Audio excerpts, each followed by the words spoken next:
So, I'm sure there's a right and a wrong way to do this. I don't know which one this one is.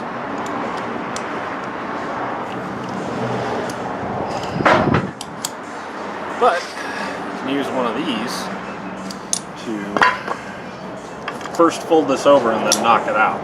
And all you really need is, a source of air, air hammer, I don't know what the hell those things are called. Air chisel, air hammer.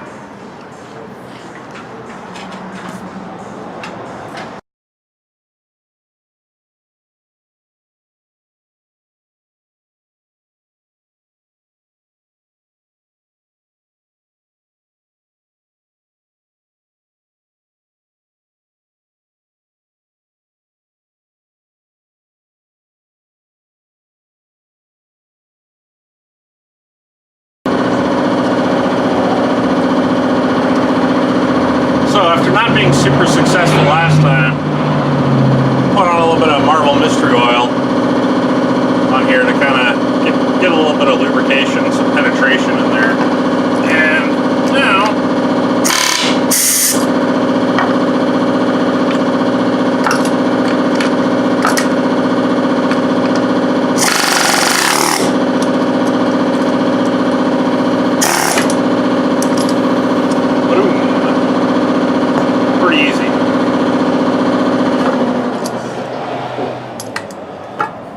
got some on this side.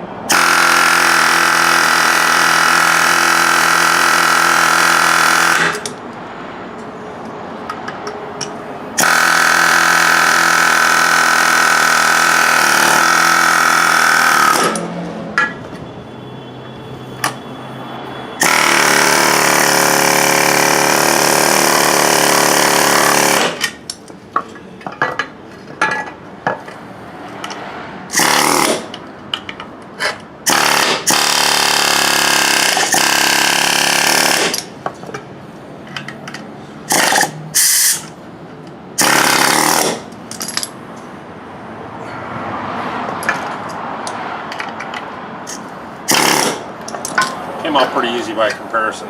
So yeah, if you are sitting there doing that and get stuck, Marble Mystery Oil. So now I just need to press the new ones in, which is pretty easy. I'll go ahead and clean this up a little bit, get it ready to go.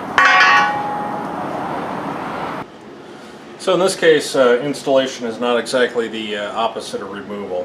So what I've got here is I've got some Moog K3131. This is the complete kit, which includes 2 new bushings. That's weird. I've gotten like 3 kits. Each one contains something different. The last kit came with a bolt and had this kind of bushing. This one's actually the nicer one. So these ones just have these cheap kind of rolled pins. Doesn't really matter, but I like the nice machined ones better if I can get them.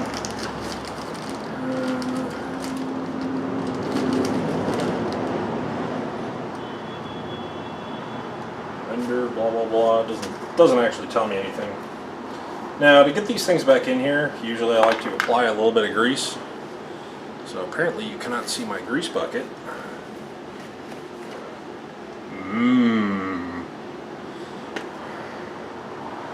So since my gloves are already completely covered in grease anyway, I'm just gonna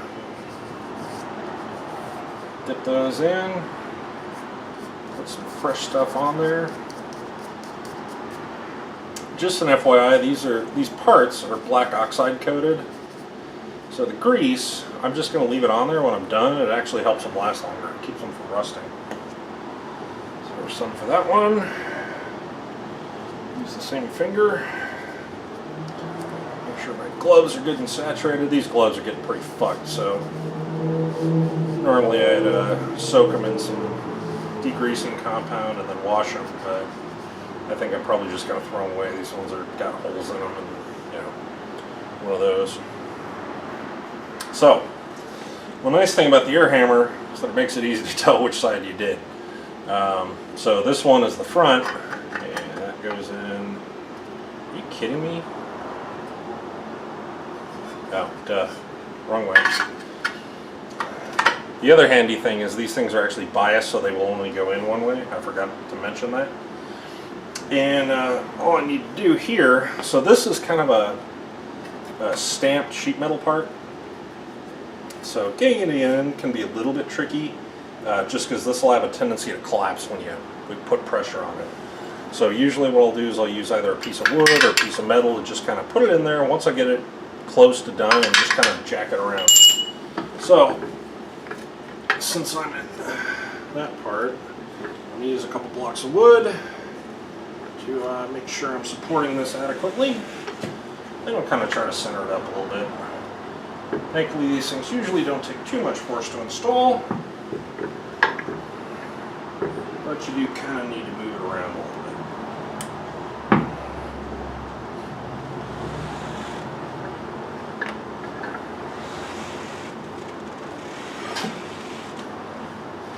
So what happened there is because the metal's collapsing, it'll start to push it in kind of this way because the metal's trying to follow that way. So all I need to do, underneath there, try not to get caught on the cords.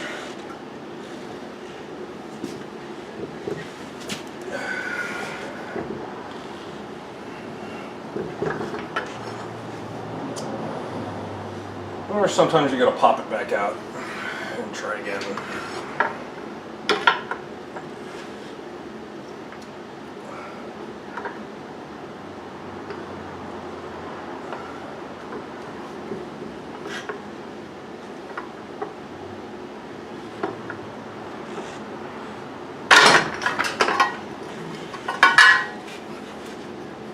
So the upper control arms on this vehicle are quite a bit smaller, so they become a little bit more of a challenge to get installed properly. Whereas this one, being larger, is sometimes, in some ways, a little bit easier.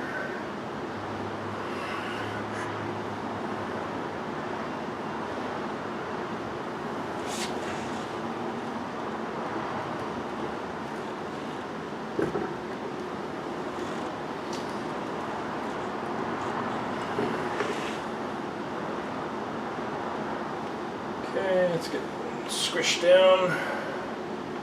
Kind of the way it's supposed to. It's a little bit more squished than it should be.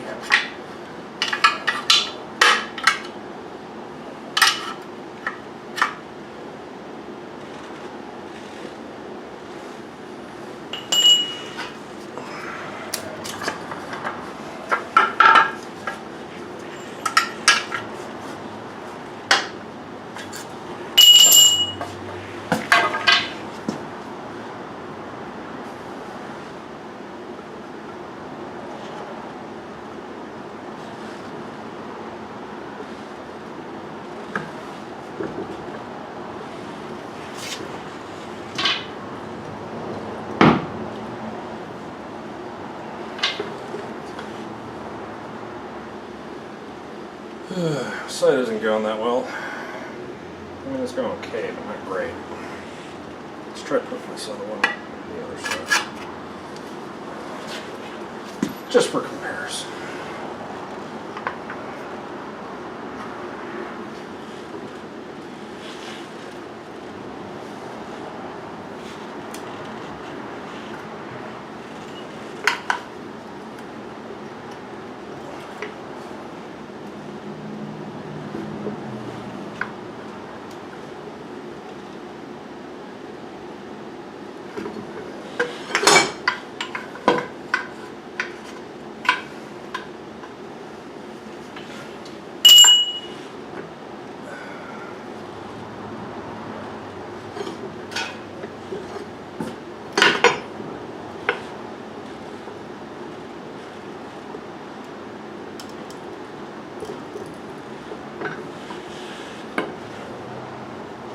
So this one's going in much better.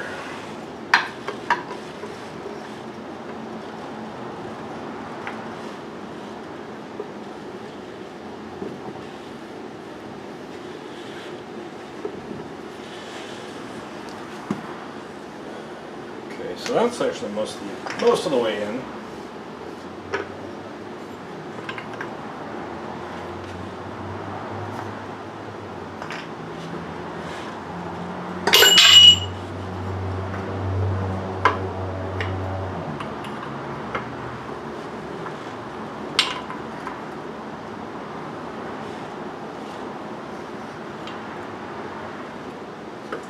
How the hell did I do this last time? I was just doing this last night. It made way more sense than this.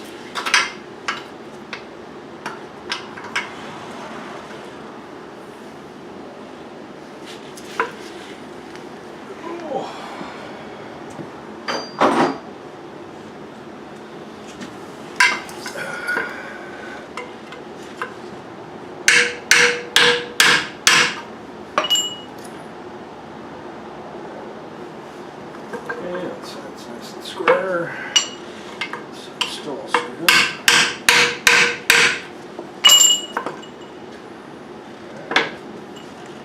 That's nice and square.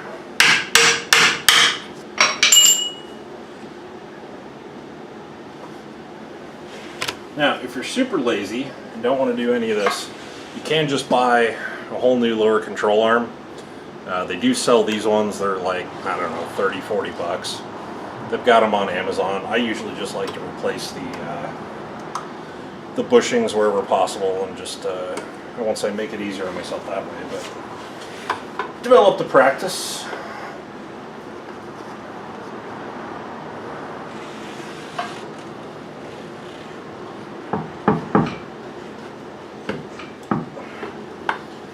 Okay, that one went all the way down like it's supposed to.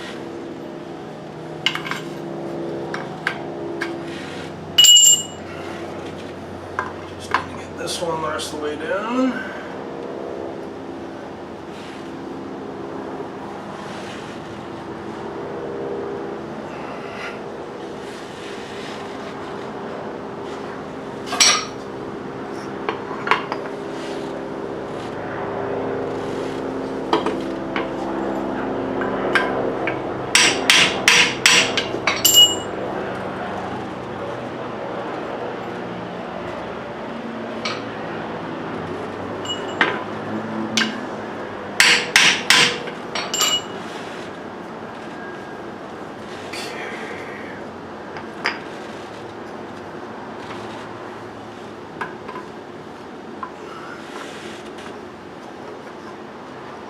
One more shot. This one should be done.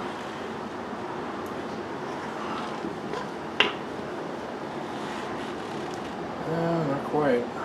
Almost.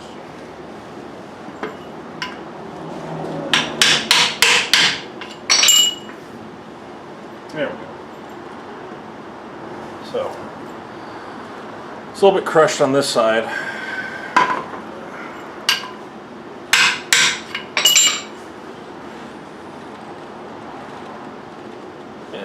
Good. That side we're all the way down. Okay, all done there. Okay, ladies and gentlemen, boys and girls. So we're kind of in the home stretch here. There's really just two things left I have to do, or three. I need to put the bolt back in here and get this aligned properly. It's kind of the first thing. Then next comes the shock absorber. I need to get that on there, put the bolts back in. That's pretty easy. And then I need to reconnect the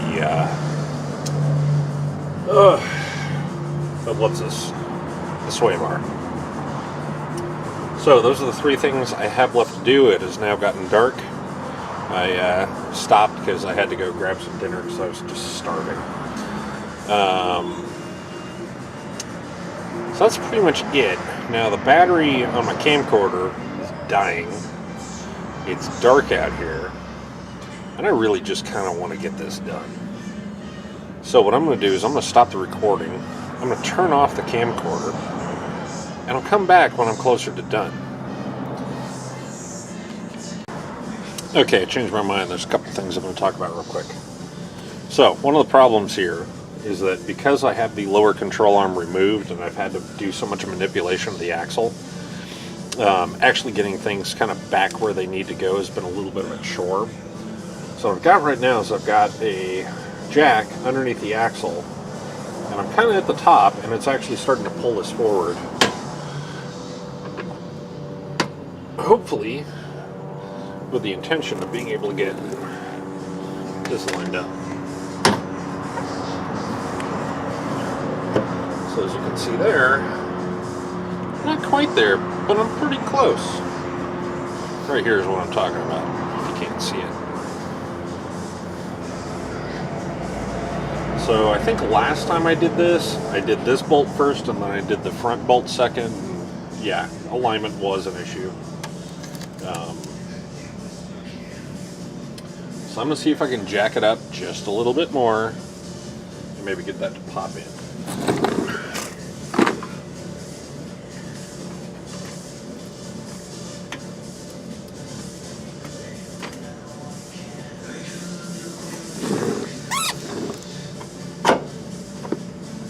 Yeah, it looks like it's not going to work. At least it's not going to work the way I want it to.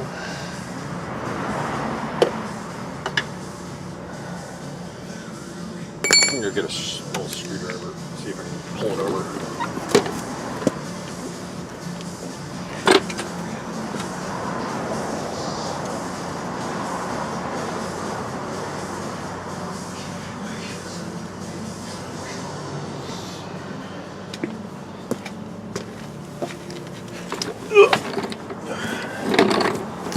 So, Phillips head, and the bolt has to come in from behind, so it's going to be coming towards me.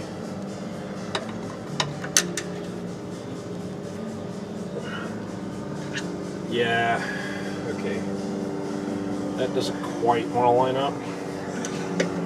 Let's try this. So what I'm going to do is I'm going to put the screwdriver in there, that's all the way through. I'm going to drop this and try jacking it back up. See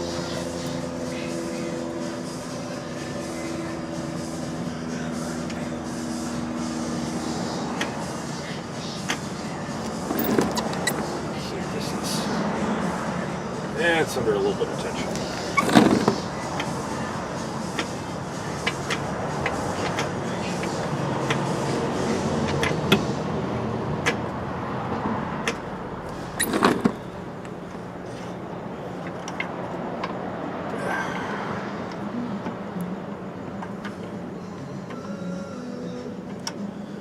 What I might have to do is I might have to put a ratchet strap around the front of the axle and pull it forward.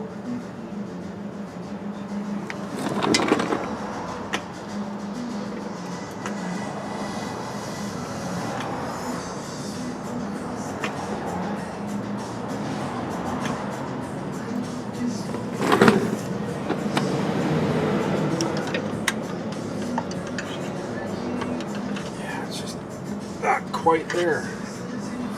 Sucks.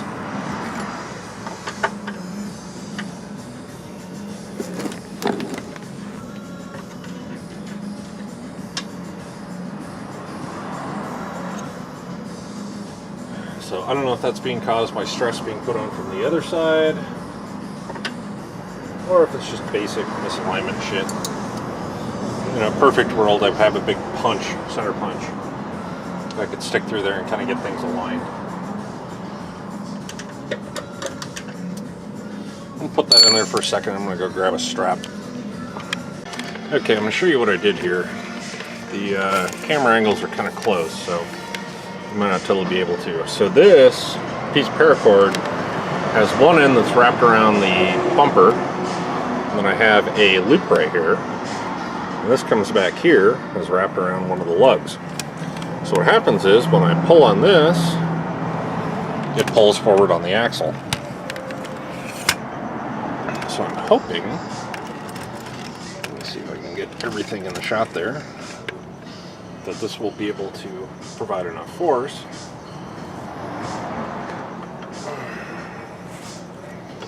Looks like it might not be able to as a single. So I'm going to go ahead and try it as a double.